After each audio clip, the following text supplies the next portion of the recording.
दिल्ली येथे जंतर मंतर येथे झालेल्या विद्यार्थ्यांवर जो हल्ला आहे त्या हल्ल्याच्या अनुषंगाने वंचित बहुजन आघाडीचे राष्ट्रीय नेते आदरणीय बाळासाहेब आंबेडकर यांनी सर्व समविचारी पक्षांचा 23 तारखेला यांना विनंती करून हा बंद पुकारला होता। या विद्यार्थ्यांना न्याय देण्यासाठी, विद्यार्थ्यांना जो नीटचा पेपर फुटला याच्यासाठी। तरी इथे आज चांदोड या ठिकाणी सर्व पक्षीय आम्ही जे समविचारी पक्ष आहे यांच्या वतीने चांदोडमध्ये हा बंद 100% आम्ही यशस्वी केलेला आहे।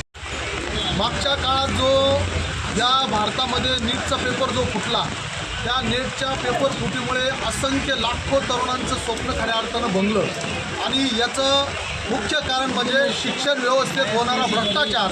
या भ्रष्टाचाराला प्रमुख जबाबदार म्हणून या देशाचे शिक्षण मंत्री धर्मेंद्र प्रधान खऱ्या अर्थानं हे जबाबदार आहे। कारण हे सरकार जे म्हणते हे सरकार युवकांच्या पाठीशी आहे, विद्यार्थ्यांच्या पाठीशी आहे, परंतु विद्यार्थ्यांच्या पाठीशी नसून या शिक्षण व्यवस्थेत मोठ्या प्रमाणावर भ्रष्टाचार होऊन या विद्यार्थ्यांचं मोठ्या प्रमाणावर फक्त धर्मांतराचं राजकारण करून या विद्यार्थ्यांना भडकावण्यात येत आहे आणि या विद्यार्थ्यांचं, युवकांचं खऱ्या अर्थानं नुकसान हे सरकार करत आहे। म्हणून जंतर मंतरवरती अभिजित दिपके असतील, सोनम वांगचुक असतील, या युवकांनी एक आमरण उपोषण खऱ्या अर्थानं पुकारलं जंतर मंतरवरती दिल्ली येते।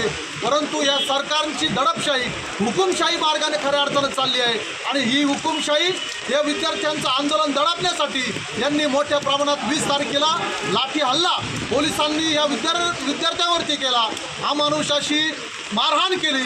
एक वेळेस स्वातंत्र्य मिळवण्यासाठी जालियन बागमध्ये मोठं हत्याकांड घडलं होतं, त्यानंतर हे असंच हे सरकार जालियनवाला बाग हत्याकांडासारखंच हत्याकांड खऱ्या अर्थानं करू पाहतंय। परंतु हा देशातला युवक जागरूक आहे, तरुण जागरूक आहे। या सरकारला मोतोड जबाब दिल्याशिवाय आम्ही सर्व युवक स्वस्थ बसणार नाही आणि येत्या काळात जर धर्मेंद्र प्रधान यांचा जर राजीनामा झाला नाही तर येत्या काळात संपूर्ण महाराष्ट्र असेल, नाशिक जिल्हा असेल, संपूर्ण तालुक्यातील युवक आणि तरुण विद्यार्थी सर्व या मोठ्या आंदोलनात सहभागी होतील आणि या धर्मेंद्र प्रधानचा राजीनामा घेतल्याशिवाय हे आंदोलन खऱ्या अर्थानं स्वस्थ बसणार नाही। ते जे तरुण होते, लोकशाही मार्गाने पीसफुली आंदोलन चालू होतं आणि अचानकपणे ज्यावेळेस आंदोलन चालू होतं त्या आंदोलनामध्ये अमानुषपणे मारहाण करण्यात आली विद्यार्थ्यांना। अक्षरशः एका महिलेचे कपडे फाडण्यात आले, विद्यार्थ्यांच्या छातीवर पाय दिला गेला, एका मुलीला इतकी बेदम मारहाण झालेली तर ती आता गंभीर स्वरूपात दिल्ली येथे ॲडमिट आहे।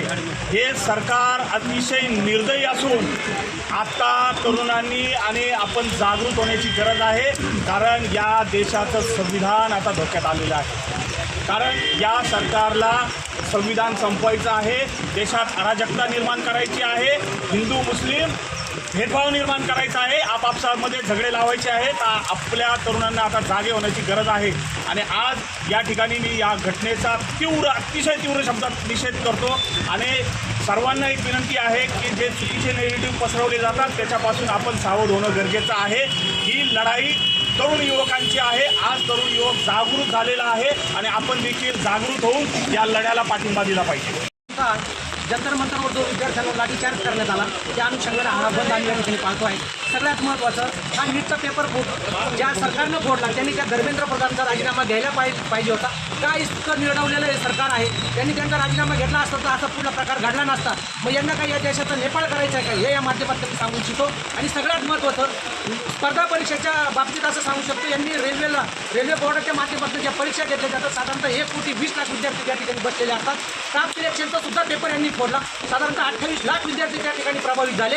आणि मग आमचं म्हणणं असं आहे का तुम्ही MPSC सुद्धा ऑनलाईन करण्याचा निर्णय घेतला आणि आम्ही विद्यार्थ्यांच्या वतीनं जेव्हा विरोध करतो तेव्हा तुम्ही तो विरोध मान्य करत नाही, तुम्ही त्या धर्मेंद्र प्रधानचा राजीनामा घेत नाही। म्हणून मला या माध्यमातून असं सांगायचं आहे का विद्यार्थी जो आहे हा होतकरू असतो, तो कष्ट करत असतो। मी स्वतः MPSCच्या 2 वेळा इंटरव्ह्यू पर्यंत गेलेला आहे आणि त्या अनुषंगाने जर आज मी विचार केला, मी इंटरव्ह्यू फेल झालेला माणूस आहे, तो किती प्रयत्न करावा लागतो, पण त्या विद्यार्थ्यांना काय काय रोषाला सामोरं जावं लागलं असेल। आणि जर धर्मेंद्र प्रधानचा राजीनामा या ठिकाणी झाला नाही तर मी नाशिक जिल्हा काँग्रेसच्या वतीनं या ठिकाणी सांगू इच्छितो की आम्ही कॉलेजमध्ये जाऊन प्रत्येक विद्यार्थ्याला जागरूक करून पुन्हा याच्यापेक्षा तीव्र आंदोलन केल्याशिवाय राहणार नाही। हा इशारा मी आजच्या बंदच्या माध्यमातून या ठिकाणी